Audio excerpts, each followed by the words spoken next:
السلام علیکم ورحمۃ اللہ وبرکاتہ۔ الحمد للہ نحمده ونستعینه ونستغفره ونؤمن به ونتوکل علیہ ونعوذ باللہ من شرور انفسنا ومن سیئات اعمالنا، من يهده الله فلا مضل له ومن يضلل فلا هادي له، وأشهد أن لا إله إلا الله وأشهد أن محمدا عبده ورسوله۔ قال الله تبارك وتعالى: يا أيها الذين آمنوا اتقوا الله حق تقاته ولا تموتن إلا وأنتم مسلمون۔ يا أيها الذين آمنوا اتقوا الله وقولوا قولا سديدا يصلح لكم أعمالكم ويغفر لكم ذنوبكم، ومن يطع الله ورسوله فقد فاز فوزا عظيما۔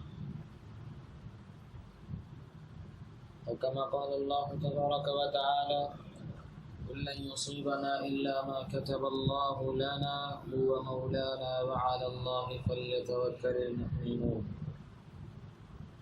قال النبي صلى الله عليه وسلم: لو أنكم توكلتم على الله حق توكلوه لرزقكم كما يرزق الطير تغدو خماصا وتروح بطانا۔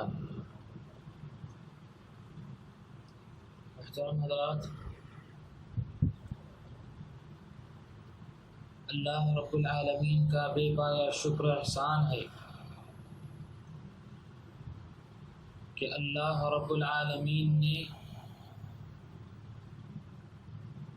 ہم تمام کو صحیح راستہ اور صحیح راستے پر چلنے کے اللہ نے مختلف قسم کی صورتیں ہمارے سامنے پیش کر دی ہیں۔ بیان اسٹارٹ کرنے سے پہلے میں آپ کے سامنے ایک اور سوال رکھوں گا، یہ ہے کہ آدمی عبادتیں بھی کرتا ہے، دعائیں بھی کرتا ہے، لیکن اس کی پریشانی حل نہیں ہوتی ہے۔ اس کی وجہ اگر ہم قرآن و حدیث میں دیکھتے ہیں، پتہ چلتا ہے کہ بندہ تو عبادتیں بھی کرتا ہے، بندہ دعائیں بھی کرتا ہے، لیکن اللہ پہ اسے بھروسہ نہیں ہوتا ہے۔ جس ذات پہ بھروسہ کرنا ہے اس پہ وہ بھروسہ نہیں ہوتا ہے، تو آپ کی دعائیں اور آپ کے پرابلمس کو کیسے حل کرے گا؟ اسی کے مطابق ہم آج بات کریں گے توکل علی اللہ اور اس کی حقیقت کیا ہے۔ ایمان باللہ کے نتیجے میں انسان کے اندر جو اوصاف پیدا ہوتے ہیں، انہیں وصف میں سے ایک اہم وصف توکل علی اللہ ہے۔ توکل کا مطلب کیا ہے؟ تواضع، عاجزی، انکساری کے ساتھ معاملات کو اللہ کے حوالے کرنے کا نام توکل ہے۔ توکل ایمان کا ایک لازمی جز ہے۔ حضرت موسیٰ علیہ السلام اپنی قوم سے فرماتے ہیں: یا قوم ان کنتم آمنتم باللہ فعلیہ توکلوا ان کنتم مسلمین۔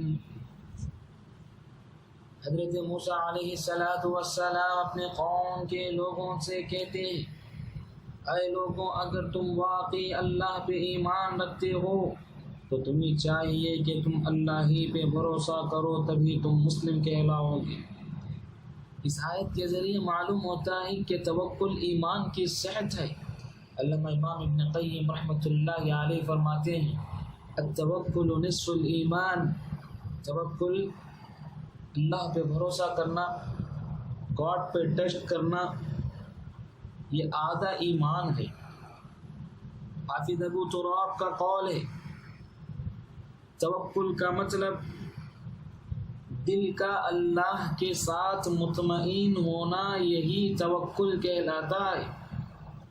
جس شخص کا دل مطمئن ہو جائے اللہ رب العالمین کی ذات سے، وہی توکل ہے۔ ابن عباس رضی اللہ تعالیٰ عنہ فرماتے ہیں کہ جو لوگوں میں طاقتور اور بے نیاز بننا چاہتا ہے وہ چاہیے کہ وہ توکل کو اپنائے۔ حضرات سامعین، توکل کیا ہے؟ توکل علی اللہ، اللہ پہ بھروسہ کرنا بھی ایک عبادت ہے۔ جس طرح اللہ کے علاوہ کسی اور کی عبادت کرنا جائز نہیں، اسی طرح غیر اللہ پہ بھروسہ کرنا اللہ کے علاوہ ناجائز ہے، حرام ہے، حرام ہے، حرام ہے۔ اگر ایسی چیزوں میں غیر اللہ پہ بھروسہ کیا جائے جن پر وہ قادر نہیں، وہ اپنے آپ کو سنبھال نہیں سکتے ہیں، تو آپ کی باتوں کو کیا سنبھالیں گے؟ مثلا مردوں سے، پیروں سے، ولیوں سے شفا یابی کی دعائیں مانگنا، رزق کی دعائیں مانگنا، اللہ کے دربار میں سفارش اور ضروریات تکمیل کی امید رکھنا، یہ تو شرک اکبر ہے۔ حضرات سامعین، توکل علی اللہ کا مطلب کیا ہے؟ کہ ہر معاملے میں اللہ ہی پہ بھروسہ کیا جائے اور یہ عقیدہ رکھا جائے کہ ہر کام اللہ کے حکم سے اور اللہ کی مرضی سے ہوتا ہے۔ رزق اتنا ہی ملتا ہے جتنا اللہ نے اس کے مقدر میں لکھ دی ہے، نعمتیں وہی ملتی ہیں جتنا وہ نوازنا چاہتا ہے۔ عزت و ذلت کا مالک صرف اللہ ہے۔ قرآن مجید فرماتا ہے قُلِ اللَّهُمَّ مَالِكَ الْمُلْكِ تُؤْتِي الْمُلْكَ مَن تَشَاءُ وَتَنزِعُ الْمُلْكَ مِمَّن تَشَاءُ وَتُعِزُّ مَن تَشَاءُ وَتُذِلُّ مَن تَشَاءُ بِيَدِكَ الْخَيْرُ۔ عزت اور ذلت کا مالک صرف اللہ ہے۔ وہ جسے عزت دیتا ہے اسے کوئی ذلیل نہیں کر سکتا، اور وہ جسے ذلیل کر دے اسے کوئی عزت نہیں دے سکتا۔ عزت اور ذلت کا مالک تو صرف رب کائنات ہے، جو میرا اور آپ کا خالق ہے۔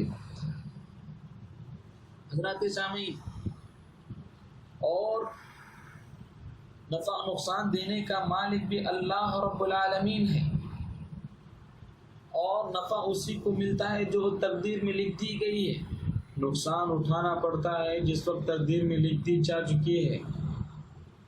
حضرت حسن بصری رحمۃ اللہ علیہ کے پاس لوگ آئے، پوچھنے لگے کہ آپ بھی کھانا کھاتے ہیں، آپ بھی پانی پیتے ہیں، اور ہم نے کبھی آپ کو پریشان ہوتے ہوئے نہیں دیکھا۔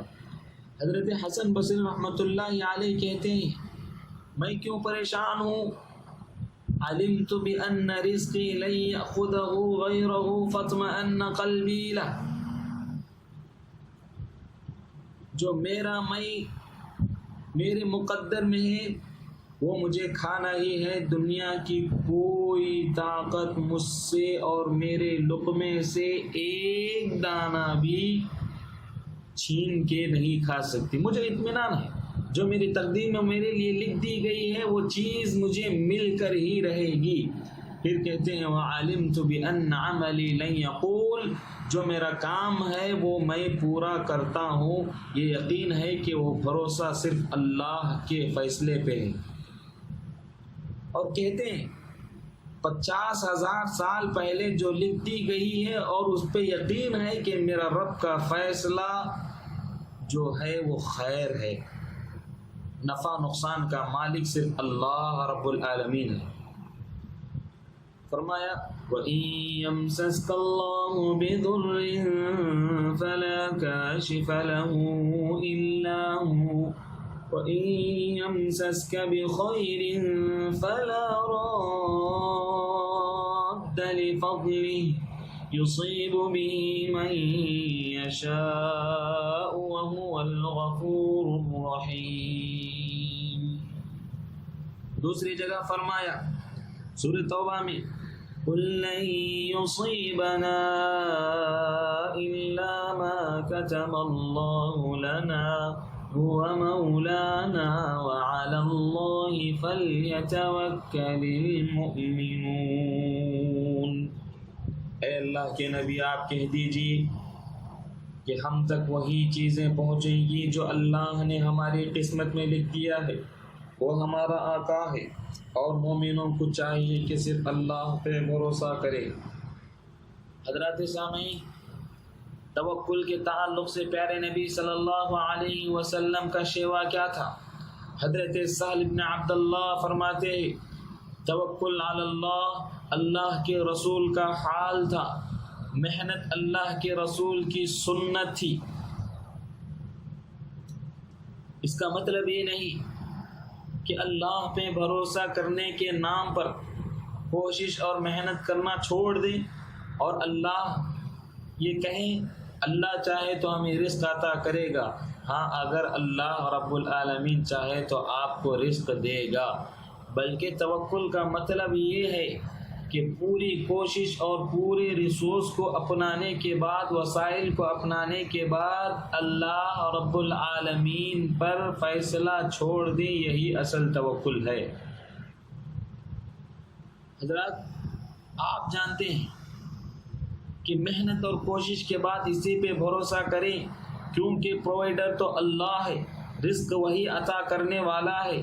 علاج کے بعد اسی پہ بھروسہ کریں، اگر وہ چاہے تو یہ بیماری دور ہوگی۔ تدبیر اور کوشش کے بعد ہمارے حصے میں جو آئے گی، ایک مومن سمجھے گا کہ وہ اللہ کی مرضی ہے۔ اگر شفا یابی ملتی ہے وہ بھی اللہ کی مرضی سے ہے، اگر وہ اسے کچھ بھی کام نہیں دیے اس کے ریسورس، تو ایک مومن سوچتا ہے کہ اس میں اللہ کی کچھ نہ کچھ مصلحت ہوتی ہے۔ حضرات، اب سوال پیدا ہوتا ہے کہ ریسورس کو اپنانا یہ تو اللہ پر بھروسہ کرنے کے مخالف ہے۔ اگر ہم ریسورس کو اپنا لیں گے تو اللہ پہ بھروسہ کم ہو جائے گا۔ جو یہ کہتا ہے اس کا نظریہ غلط ہے۔ ایک شخص اللہ کے نبی صلی اللہ علیہ وسلم کے پاس آیا، حضرت انس روایت کرتے ہیں کہ پوچھنے لگا، اے اللہ کے نبی صلی اللہ علیہ وسلم، اس پونڈ کو کھلا چھوڑ کے میں اللہ پہ بھروسہ کروں یا باندھ کر پھر اللہ پہ بھروسہ کروں؟ تو پیارے نبی صلی اللہ علیہ وسلم نے فرمایا، اعتلها وتوکل علی اللہ، اے اللہ کے بندے، پہلے اون کی رسی کو باندھ پھر اللہ پہ بھروسہ کر، یہی توکل ہے۔ اگر ریسورس کو اپنانا توکل کے خلاف ہے، توکل کے اپوزٹ ہوتا، تو آپ دیکھیں راہ حق میں جہاد سب سے افضل ہے، اللہ کے راستے میں سب سے افضل عمل جہاد ہے۔ جو انسان اپنی جان کو اللہ کے راستے میں لگا دیتا ہے، سب سے افضل جہاد ہے۔ اس میں اللہ رب العالمین ریسورس کو اپنانے کا حکم دیتا ہے۔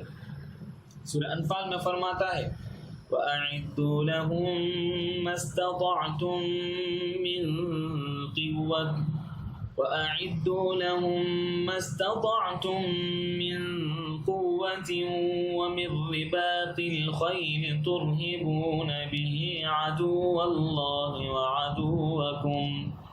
اے مومنو، تیار ہو جاؤ۔ کس لیے تیار ہو جاؤ؟ دشمنوں سے لڑنے کے لیے تیار ہو جاؤ، اور ایسے ریسورس کو اپناؤ، ہر ممکنہ طاقت اور فوجی گھوڑوں کو تیار کرو تاکہ دشمن کے خلاف آپ غالب آ جائیں۔ یہاں پہ اللہ رب العالمین ریسورس کو اپنانے کا حکم دیتا ہے۔ پتہ چلا ریسورس کو اپنانا یہ بھی ایک توکل کا ایک جز ہے۔ پھر اللہ پہ بھروسہ کریں۔ اور حدیث میں آتا ہے کہ پیارے نبی صلی اللہ علیہ وسلم نے فرمایا کہ اللہ نے اس دنیا میں کوئی ایسی بیماری نہیں پیدا کیا جس کی دوا اللہ رب العالمین نے تیار نہ کی ہو۔ ہاں، سرچ کرنے میں دشواری ہوتی ہے، لیکن اللہ نے ہر بیماری کی دوا کو پیدا کر دی ہے۔ اور آگے بڑھتے ہیں، ایک اور دلیل سن لیجیے۔ وسائل و ذرائع اپنانا توکل کے خلاف نہیں ہے۔ اللہ رب العالمین پہ سب سے زیادہ بھروسہ کرنے والے انبیاء کرام علیہ الصلاۃ والسلام ہیں۔ ان کا حال یہ تھا، وہ خود بھی پہلے تدبیر اختیار کرتے، پھر اللہ معاملات اللہ کے حوالے کر دیتے۔ حضرت ابراہیم علیہ الصلاۃ والسلام اپنی بیوی اور دودھ پیتے بچے کو اللہ کے حکم سے جنگل و بیاباں میں چھوڑ دیے، جہاں رہنے کے لیے کوئی سایہ نہیں، کھانے کے لیے کھانا نہیں تھا، پینے کے لیے پانی نہیں تھا، جہاں نہ آبادی تھی۔ ایسی جگہ پہ اپنے دودھ پیتے بچے اور وفادار بیوی کو اس جنگل میں چھوڑ کے چلنے لگے، محض صرف اللہ پہ بھروسہ کرتے ہوئے حضرت ابراہیم علیہ الصلاۃ والسلام نکل پڑے۔ یہاں پہ دیکھیے کہ ابراہیم علیہ الصلاۃ والسلام کے پاس پانی کا ایک پیالہ تھا اور کھجور کی ایک تھیلی تھی۔ دونوں نے حضرت ابراہیم علیہ الصلاۃ والسلام اپنی بیوی حاجرہ علیہ الصلاۃ والسلام کو دے کے نکل گئے۔ جاتے ہوئے رب کائنات سے دعا کی، ربنا انی اسکنت من ذریتی بواد غیر ذی زرع عند بیتک المحرم ربنا ليقيموا الصلاة فاجعل أفئدة من الناس تهوي إليهم وارزقهم من الثمرات لعلهم يشكرون۔ حضرت ابراہیم علیہ الصلاۃ والسلام رب کائنات سے دعا کرتے ہوئے نکل پڑے، پروردگارا ان کا نگہبان تو ہی ہے اور تو ہی ان کی حفاظت کر سکتا ہے، دنیا کی کوئی طاقت ان کو کچھ نہیں کر سکتا جب تو نگہبان بن جاتا ہے۔ حضرت سامعین، جب ابراہیم علیہ الصلاۃ والسلام نکل گئے تو وفا شعار بیوی پوچھتی ہے کہ اے ابراہیم، اس ویران جنگل میں ہمیں کس کے حوالے کر کے جا رہے ہیں؟ ابراہیم علیہ الصلاۃ والسلام جواب دیے بغیر آگے بڑھتے ہیں۔ پھر بیوی پوچھتی ہے کیا یہ اللہ کی طرف سے حکم آیا ہے؟ ابراہیم علیہ الصلاۃ والسلام نے اشارے سے جواب دیا کہ ہاں، یہ اللہ کی طرف سے حکم آیا ہے۔ حضرت حاجرہ کا جملہ سنیے کہ ہر ماں باپ ایک بات یاد رکھیے، ماں باپ کے اندر جتنا توکل ہوتا ہے، جتنا اللہ پہ یقین ہوتا ہے، اولاد میں وہ توکل آتی ہے اور اولاد میں وہ یقین پیدا ہو جاتی ہے۔ حضرت حاجرہ نے کہا تب تو اللہ ہمیں ضائع نہیں کرے گا، جاؤ جس کی طرف اللہ نے آپ کو حکم دیا ہے آپ جاؤ، ہماری کوئی چنتا نہ کرنا، اللہ رب العالمین ہمارا نگہبان ہے۔ جس کے اندر توکل ہوتا ہے اللہ رب العالمین اسے دوست بنا لیتا ہے۔ وَاتَّخَذَ اللَّهُ إِبْرَاهِيمَ خَلِيلًا، اللہ نے ابراہیم کے توکل کو دیکھ کے، اللہ نے ابراہیم علیہ الصلاۃ والسلام کی یقین کو دیکھ کے اپنا دوست بنا لیا۔ یعقوب علیہ الصلاۃ والسلام کا واقعہ دیکھتے ہیں۔ یعقوب علیہ الصلاۃ والسلام بھی اس سوچ کو اپنائے کہ اپنے 1 سالے کے زمانے میں اپنے بیٹوں کو مصر کی طرف روانہ کرتے ہوئے فرمایا یا بنی لا تدخلوا من باب واحد وادخلوا من ابواب متفرقہ، کہا کہ اے میرے بیٹوں، تم سب ایک دروازے سے داخل نہ ہونا بلکہ دروازوں سے داخل ہونا۔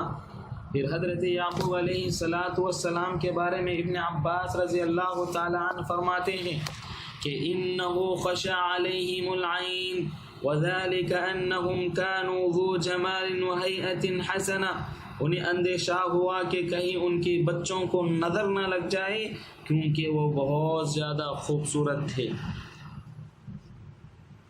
محترم حضرات،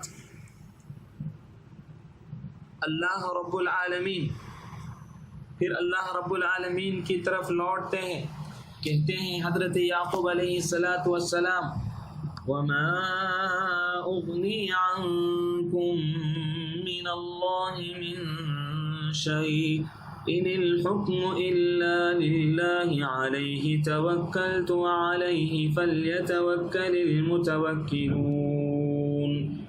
اے پروردگارا، جو میں نے تدبیر اختیار کرنی تھی میں کر دی، لہذا تو ہی صحیح حکم دینے والا ہے اور صحیح فیصلہ کرنے والا ہے، معاملہ تیرے حوالے ہے اور تو ہی میرے بچوں کا نگہبان ہے۔ حضرت سامعین، اور ایک سوال پیدا ہوتا ہے کہ جس طرح ریسورس کو اپنانا توکل کے خلاف نہیں، اسی طرح ریسورس پہ ڈیپینڈ کرنا یہ توکل کے خلاف ہے۔ یاد رکھیے، جب بھی مسلمان اسباب پہ انحصار کیا، اللہ کی ذات پہ توکل میں کمی آ گئی تو انہیں نقصان اٹھانا پڑا۔ دلیل کیا ہے؟ ایویڈینس کیا ہے؟ کہ جنگ حنین میں مسلمانوں کی تعداد اور جنگوں کے مقابلے میں زیادہ تھی، اسباب جنگ بھی بہت زیادہ تھے، لوگ بھی زیادہ تھے۔ مفسرین لکھتے ہیں کہ 12,000 سے زائد مسلمانوں کی تعداد تھی، بالمقابل دشمنوں کی 300 یا 400 تھی۔ تو مسلمانوں کے اندر زعم آ گیا کہ یہ جنگ ہم ہی جیتیں گے، تو جنگ سٹارٹ ہوئی اور جنگ میں ان کی امیدوں کے برخلاف ہونے لگا کہ غالب آنے کے بجائے شکست کھانے کے قریب جا رہے تھے، اور صحابہ اکرام رضوان اللہ علیہ اجمعین میدان جنگ چھوڑ کے بھاگنے لگے۔ پیارے نبی صلی اللہ علیہ وسلم نے فوراً ان کی غلطیوں کا احساس دلا دیا، للکارا، اور پھر پلٹ آئے، دوبارہ جم کے لڑے، پھر اللہ پہ بھروسہ کرتے ہوئے لڑے۔ تو یہاں پہ دیکھیے کہ اللہ نے ایسی مدد کی، ہارتی ہوئی جنگ کو اللہ نے پھر سے جتا کر دکھایا۔ اس تمام واقعے کو اللہ نے صرف ایک آیت میں بیان کر دی۔ لقد نصركم الله في مواطن كثيرة ويوم حنين إذ أعجبتكم كثرتكم فلم تغن عنكم شيئا وضاقت عليكم الأرض بما رحبت ثم وليتم مدبرين۔ محترم حضرات، توکل علی اللہ یہ وہ صفت ہے جو مومن کے اندر مصائب و مشکلات کا سامنا کرنے کا حوصلہ اور جذبہ پیدا کرتی ہے، پرابلمز کو فیس کرنے کی انرجی توکل علی اللہ دیتی ہے۔ حضرت ابراہیم علیہ السلام کو جب آگ میں ڈالا جا رہا تھا تو ان کی زبان پہ یہی تھی کہ حسبنا اللہ و نعم الوکیل، حسبنا اللہ و نعم الوکیل، اللہ میرا کار ساز ہے، اللہ میرا کار ساز ہے۔ تو اللہ نے ان کی توکل کو دیکھ کے کہا، قلنا یا نار کونی بردا وسلاما علی ابراہیم۔ فوراً اللہ رب العالمین کی جانب سے حکم آ گیا، اے آگ ابراہیم علیہ السلام کے لیے ٹھنڈی بن جا۔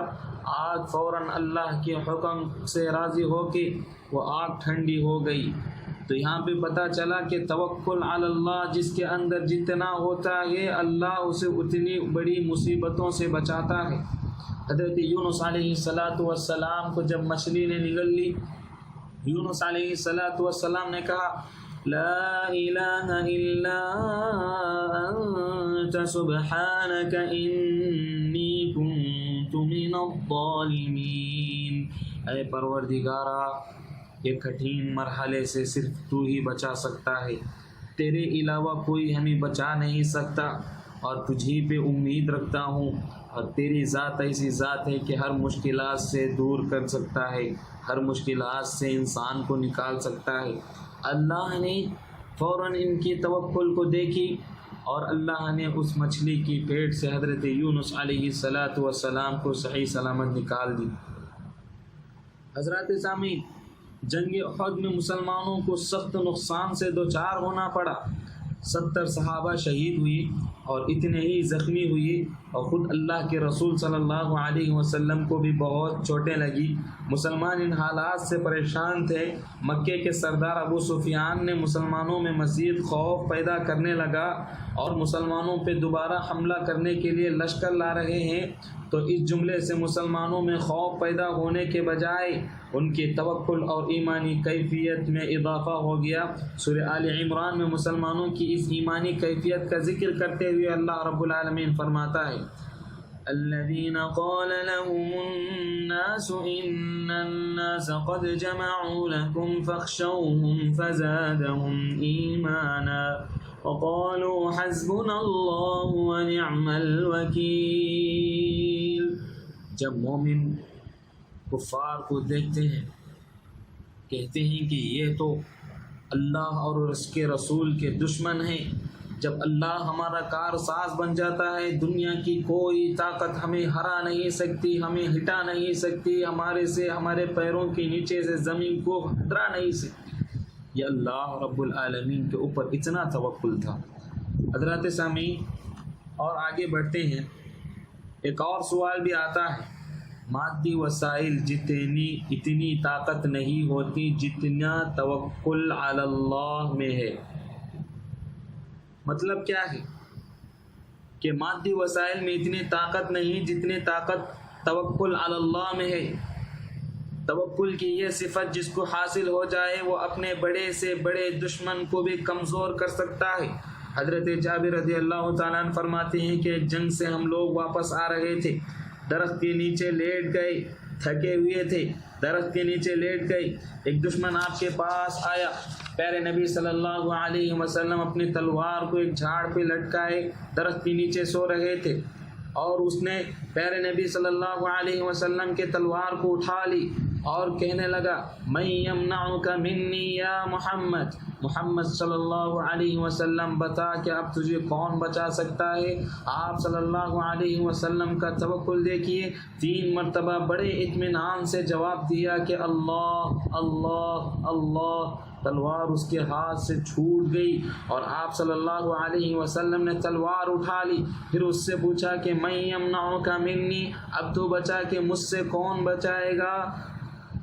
وہ آدمی دیکھیے عرب کے اندر ایک غیرت ہوتی ہے، کہتا ہے کہ ان تقتل تقتل زادک وان تنعم تنعم علی شاکر، اے نبی اے محمد اگر تو مجھے قتل کرتا ہے تو یہ تیرا حق ہے، اگر تم مجھے چھوڑ دیتا ہے یہ تیرا احسان ہے۔ پیارے نبی صلی اللہ علیہ وسلم کے اخلاق دیکھیے، اللہ کے نبی نے اسے معاف کر دی اور اسے چھوڑ دی، اور وہ فوراً اپنے قبیلے والوں کے پاس جاتا ہے اور اپنے قوم کے پاس جا کر کہنے لگتا ہے جئتکم من عند خیر الناس، اے لوگوں میں تمہارے پاس دنیا کے سب سے بہتر آدمی کے پاس سے آ رہا ہوں، لہٰذا مجھے اس کا کیریکٹر پسند ہے اور میں اس کے دین پہ جانا چاہتا ہوں۔ فوراً کلمہ طیبہ پڑھتا ہے۔ یہ ہی بڑے سے بڑے دشمن کو بھی زیر کر سکتا ہے جس کے اندر توکل آ جاتا ہے۔ حضرات سامعین، اسی طرح دیکھتے ہیں توکل کے تعلق سے حضرت عبداللہ ابن مسعود رضی اللہ تعالیٰ عنہ فرماتے ہیں الیقین الایمان کلہ، یقیناً صرف سچے مومن کی نشانی نہیں، یہ تو پورا ایمان ہے۔ حافظ ابو بکر البراق کہا کرتے ہیں الیقین ملاک القلب وبہ کمال الایمان، جس کا دل یقین سے مضبوط ہو جائے تو اس کا ایمان مکمل بن جاتا ہے۔ محترم حضرات، آج دیکھیں کہ لوگوں کا حال یہ بن گیا ہے توکل کے تعلق سے، جس کا بھی باپ انتقال ہو جاتا ہے فوراً ابھی جنازہ بھی نہیں اٹھا ہوتا تو ایسے وقت کہنے لگتے ہیں کہ اس کے بچوں کا کیا ہوگا، اس کی بیوی کا کیا ہوگا، ارے یہ بتا کہ تیرا کیا ہوگا، تجھے کس نے پالا ہے، تجھے کیا، تیرے ماں باپ کو کس نے پالا ہے، تیری اولاد کو کس نے پالا ہے، تجھے جس نے پالا ہے وہی ان لوگوں کو پالے گا، یہ یقین آنا چاہیے۔ پیارے نبی صلی اللہ علیہ وسلم نے اس آیت کو سمجھاتے ہوئے کہا وَكَانَ أَبُوهُمَا صَالِحًا، کہ ایک آدمی نیک آدمی تھا، اس نے اپنے زیورات کو زمین کے نیچے گاڑ دیا تاکہ بچوں کے فیوچر کے لیے رہے، اللہ پہ بھروسہ کرتے ہوئے اس نے زمین پہ گاڑ دیا، اور کیا ہوا کہ وہ دیوار گر گئی جس کے نیچے وہ چھپائے رکھے تھے، وہ دیوار گر گئی، فوراً اللہ نے ان کے توکل کا لاز رکھتے ہوئے حضرت موسیٰ علیہ السلام اور حضرت ہارون علیہ السلام کو حکم دے کہ پھر سے وہ دیوار بنا، کہتا ہے کہ اس نیک آدمی کا بھروسہ کہیں ٹوٹ نہ جائے اور اس بچوں کی زندگی کہیں بکھر نہ جائے۔ اللہ رب العالمین فوراً اس کے توکل کا لاز رکھتے ہوئے پھر سے دیوار کھڑا کر دی، نبیوں کے ذریعے سے اللہ نے دیوار کھڑا کی۔ یہ ہے توکل محترم حضرات۔ اور آگے دیکھتے ہیں کہ اس کے بینیفٹ کیا ہے، اس کے فائدے کیا ہیں۔ توکل علی اللہ جس کے اندر آتا ہے اللہ کی مدد اس کے اندر آ جاتی ہے۔ جہاں انسان کو سارے مادی اسباب ٹوٹتے نظر آتے ہیں وہاں فوراً اللہ رب العالمین کی مدد شامل حال ہو جاتی ہے، اور اللہ کی ذات پہ بھروسہ کرنا اور بھروسہ کرنے والوں کو اللہ رب العالمین کبھی خالی نہیں چھوڑتا۔ سورۃ آل عمران میں ارشاد فرمایا ينصركم الله فلا غالب لكم وإن يخذلكم فمن ذا الذي ينصركم من بعده وعلى الله فليتوكل المؤمنون۔ اے ایمان والو، اگر تم پر اللہ کی غالب آ جائے، اگر تمہاری مدد کرے اللہ رب العالمین تو کوئی تم پر غالب نہیں آ سکتا۔ اگر وہ تمہارا ساتھ چھوڑ دے اس کے بعد کوئی تمہاری مدد نہیں کر سکتا، اور مومنوں کو چاہیے کہ صرف اللہ ہی پہ بھروسہ کرے۔ محترم حضرات، ایک بات غور کرنے کی بات ہے کہ جب کافر اللہ پہ بھروسہ کرتا ہے اللہ اس کا بھی لاز رکھتا ہے۔ آپ دیکھے ہوں گے روڈ پہ رہنے والے اپنی اولاد پہ، روڈ پہ رہنے والوں کو دیکھیں آپ کہ ان کو بیماریاں نہیں آتے ہیں۔ کیوں نہیں آتے؟ کہ ان کا بھروسہ اللہ رب العالمین پہ ہے۔ کافروں کو دیکھیں، اپنے چھوٹے سے معصوم بچوں کو لے کے آتے ہیں، کہتے ہیں کہ جو پروردگار کی کتاب ہے اس میں شفا ہے، جب کوئی آدمی پڑھ کے پھونکتا ہے تو شفا ملتی ہے۔ یہ خود کافروں کا کہنا ہے۔ دیکھیے محمد بن عبد الوہاب کا توکل دیکھیے کہ سعودی عرب شرک میں مبتلا تھا 1 صدی پہلے، تو اللہ نے محمد بن عبد الوہاب جیسے شخصیت کو پیدا کیا اور یہ شرک کی مذمت کرنے لگے۔ بادشاہ کو غصہ آیا اور اپنے وزیروں کو بھیج کے کہا، ایک پلاننگ کیا کہ جاؤ عبد الوہاب سے کہنا کہ بادشاہ بلا رہا ہے، اور جیسے ہی وہ نکل کے آتے ہیں بیچ ہی میں ان کو قتل کر دینا اور ان صفا یابی کر دینا۔ اور وزیر محمد بن عبد الوہاب کے گھر پہنچتے ہیں، کہتے ہیں کہ بادشاہ آپ کو بلا رہے ہیں۔ شاکر رشید کہتے ہیں کہ اے استاد مت جائیے، ان کا کچھ نہ کچھ پلان ہے۔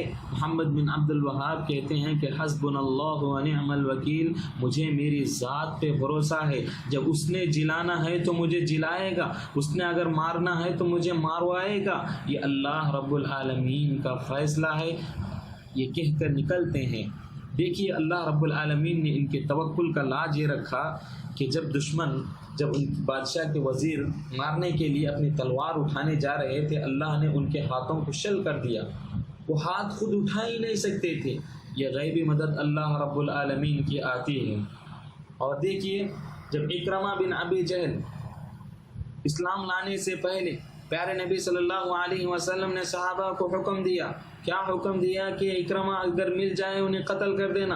اکرمہ بن ابی جہل سمندر کشتی پہ سوار ہو کے چلنے لگے اور کشتی ٹال مٹول ہونے لگی، تو ایک پنڈت اٹھ کے کھڑا ہوتا ہے، کہتا ہے اخلصوا فإنی آلہتکم لن تغنی عنکم من اللہ شیئا، اے لوگوں ہمارے بتان کوئی کام نہیں آئیں گے، صرف وہ ذات ہے جو اوپر والی ذات ہے، اسی پہ بھروسہ کرو اور اس سے دعائیں کرو، وہی اس کٹھن مرحلے سے ہمیں بچا سکتا ہے۔ اکرمہ بن ابی جہل سوچنے لگے کہ جب سمندر میں اللہ رب العالمین ہمیں بچا سکتا ہے تو باہر بھی اللہ رب العالمین ہمیں بچائے گا۔ فوراً دعا کرتے ہیں کہ پروردگارا اگر صحیح سلامت مجھے اس سمندر کے باہر کر دیتا ہے، میں فوراً اللہ کے نبی کے ہاتھ اسلام قبول کر لیتا ہوں۔ ان کے توکل کو دیکھا اور اللہ رب العالمین نے کشتی کو صحیح سلامت سمندر سے پار کر دیا۔ یہ ہے توکل۔ اور دیکھیے موسیٰ علیہ السلام کا قصہ کہ سامنے فرعون کا لشکر آ رہا ہے، پیچھے سمندر ہے، اور لوگ کہنے لگے یا موسیٰ، اے موسیٰ یہ کیا کر دیا آپ نے، پیچھے سمندر ہے اور سامنے فرعون کی لشکر آ رہی ہے اور ہم کدھر جائیں، کہاں جائیں؟ کہتے ہیں کلا ان معی ربی سیہدین، اے لوگوں پریشان مت ہو، جب اللہ کا حکم آیا ہے تو اللہ رب العالمین ہی ہمیں راستہ دکھائے گا۔ جیسے ہی حضرت موسیٰ علیہ السلام کی زبان سے کلمہ نکلا ان اضرب بعصاک الحجر، پروردگار کے حکم سے یہ حکم آیا کہ سمندر پہ اپنی لاٹھی مارو، جیسے ہی اللہ کے حکم سے موسیٰ علیہ السلام سمندر پہ لاٹھی مارتے ہیں، ساتوں راستے کھل جاتے ہیں اور مومن آرام سے چلے جاتے ہیں۔ یہ اللہ رب العالمین مدد کرتا ہے۔ حضرت پیارے نبی صلی اللہ علیہ وسلم مکے میں 13 سال زندگی بسر کی، آزمائشی زندگی کے بعد اللہ کی طرف سے حکم آیا، کیا حکم آیا کہ مکہ چھوڑ کے مدینہ چلے جائیں۔ حضرت ابو بکر کو اللہ کے نبی اپنا رفیق سفر بنائے، مکے والوں کو پتہ چلا تو انہوں نے آپ کی تلاش شروع کر دی، اور آپ مکے سے نکل کر غار ثور میں پناہ لیے، اور آپ کے دشمن آپ کو تلاش کرتے کرتے کرتے غار ثور کے دہانے تک پہنچ گئے۔ حضرت ابو بکر پریشان ہو کر کہنے لگے اے اللہ کے نبی صلی اللہ علیہ وسلم، اگر یہ دشمن اپنی نگاہ کو نیچے کر لیا تو ہمیں پکڑے گئے، اور کیا ہوگا، پھر کیا ہوگا، ہمارے سریں ہمارے جسم سے الگ ہو جائیں گے۔ پیارے نبی صلی اللہ علیہ وسلم نے فرمایا لا تحزن ان اللہ معنا، اے ابو بکر غم نہ کیجیے، بے شک اللہ ہمارے ساتھ ہے۔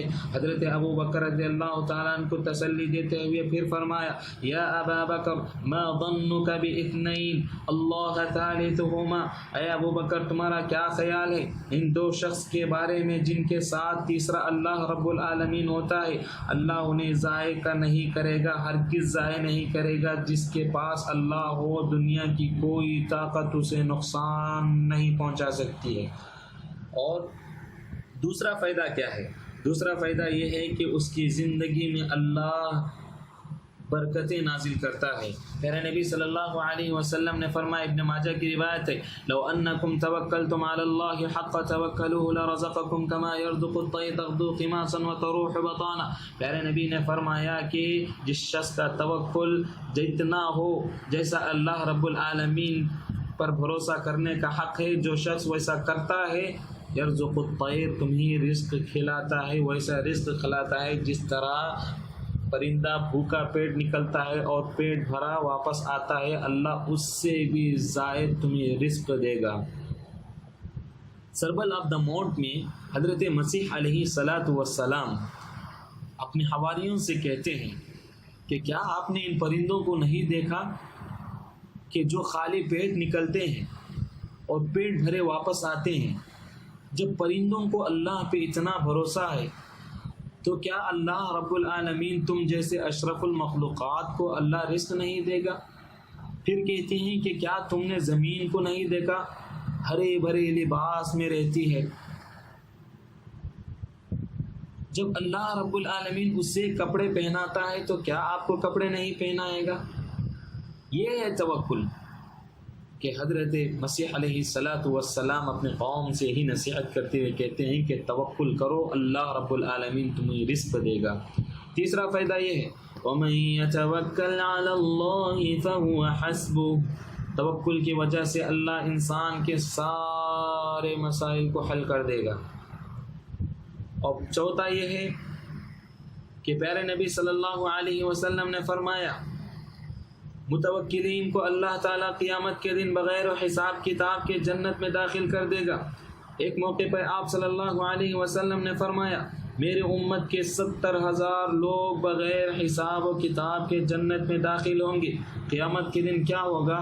ہر صفحے ہوں گی، قرآن پڑھنے والوں کی ایک صفحہ ہوگی، اور تجارت کرنے والوں کی ایک صف ہوگی، انبیاء کی ایک صف ہوگی، فرشتوں کی ایک صف ہوگی، متوکلین کی ایک صف ہوگی، مؤذنین کی ایک صف ہوگی۔ تو اللہ رب العالمین کہے گا این المتوکلون، متوکلین کہاں ہے؟ هم الذین لا یسترقون ولا یتطیرون علی ربهم یتوکلون، کہاں ہیں وہ لوگ جو نہ منتر کرتے تھے، نہ منتر کرواتے تھے، نہ بدشگونی کرتے تھے، صرف اور اللہ رب العالمین پہ بھروسہ کرتے ہیں؟ کہاں ہیں وہ لوگ؟ تو اللہ رب العالمین اس جماعت کو بغیر حساب و کتاب کے اللہ رب العالمین جنت میں داخل کر دے گا۔ تو ایسا مقام ہے، لہذا ہم لوگوں کو چاہیے کہ اللہ پہ بھروسہ کریں۔ بات ختم کرنے سے پہلے میں ایک چھوٹا سا بچے کا واقعہ سنا کے اپنی بات ختم کرنا چاہتا ہوں۔ ایک چھوٹا سا بچہ تھا، مسجد میں بیٹھ کے رو رہا تھا۔ ایک شیخ وہاں سے گزرا، پوچھنے لگا کہ اے بیٹے کیوں تو اتنا رو رہا ہے، اتنا کیوں رو رہا ہے؟ بچہ کہتا ہے کہ میں یتیم ہوں، میرا کوئی سہارا نہیں سوائے اللہ کے۔ کہتے ہیں کہ آپ کو کیا ضرورت ہے؟ کچھ چیز کی ضرورت ہے؟ بچہ کہتا ہے کہ میری ضرورت پوری کرو گے؟ وہ شیخ کہتا ہے کہ ہاں کروں گا، جتنی اللہ میری طاقت رکھا ہے۔ کہتا ہے کہ جب میں بھوکا ہوں کھانا کھلاؤ گے؟ کہتا ہے کہ ہاں میں کھلاؤں گا۔ پیاسا ہو تو پانی پلاؤ گے؟ ہاں کہ ہاں پلاؤں گا۔ بیمار پڑو شفا یابی دو گے؟ کہتا ہے کہ دوائی تو لے کے دوں گا لیکن شفا یابی اللہ کے ہاتھ میں ہے۔ پھر چوتھی بات کہتا ہے کہ مرنے کے بعد کیا تم مجھے اٹھاؤ گے؟ وہ بندہ کہتا ہے کہ یہ تو اللہ کے ہاتھ میں ہے، یہ میری بس کی بات نہیں۔ کہتا ہے کہ چھوٹا سے بچے کا جملہ سنیے کہ دو چیزیں جو آپ کر سکتے ہیں اور دو چیزیں نہیں کر سکتے ہیں، آپ زیادہ بہتر ہیں وہ رب کائنات جس نے مجھے پیدا کیا اور یہ چاروں چیزوں کو کرنے کی طاقت رکھتا ہے، کیا میں آپ کے پاس مانگوں یا رب کائنات کے پاس مانگوں؟ اللہ اکبر۔ شیخ روتے ہوئے وہاں سے نکل پڑے۔ پتہ چلا کہ توکل جتنا آتا ہے انسان کے اندر اتنا کانفیڈنٹ پیدا ہوتا ہے۔ اللہ رب العالمین سے دعا کریں کہ اللہ رب العالمین ہماری زندگیوں میں توکل پیدا کرے۔ اللہ رب العالمین ہر معاملات میں اللہ ہی پہ بھروسہ کرنے والا بنائے۔ اللہ رب العالمین ہمیں بغیر و حساب و کتاب کے ذریعے، توکل کے ذریعے اللہ ہمیں جنت نصیب فرمائے۔ آمین ثم آمین، وآخر دعوانا الحمد للہ رب العالمین۔ السلام علیکم۔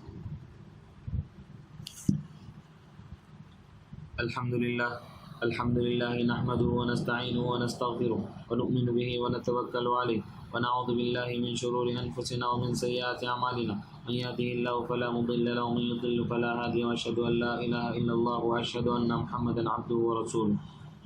اعوذ باللہ من الشیطان الرجیم، ان اللہ وملائکته یصلون علی النبی یا ایھا الذین آمنوا صلوا علیہ وسلموا تسلیما۔ اللهم صل وسلم على نبینا محمد صلی اللہ علیہ وسلم۔ اذکروا اللہ یذکرکم وادعوہ یستجب لکم ولذکر اللہ تعالی اعلی واولی واکبر۔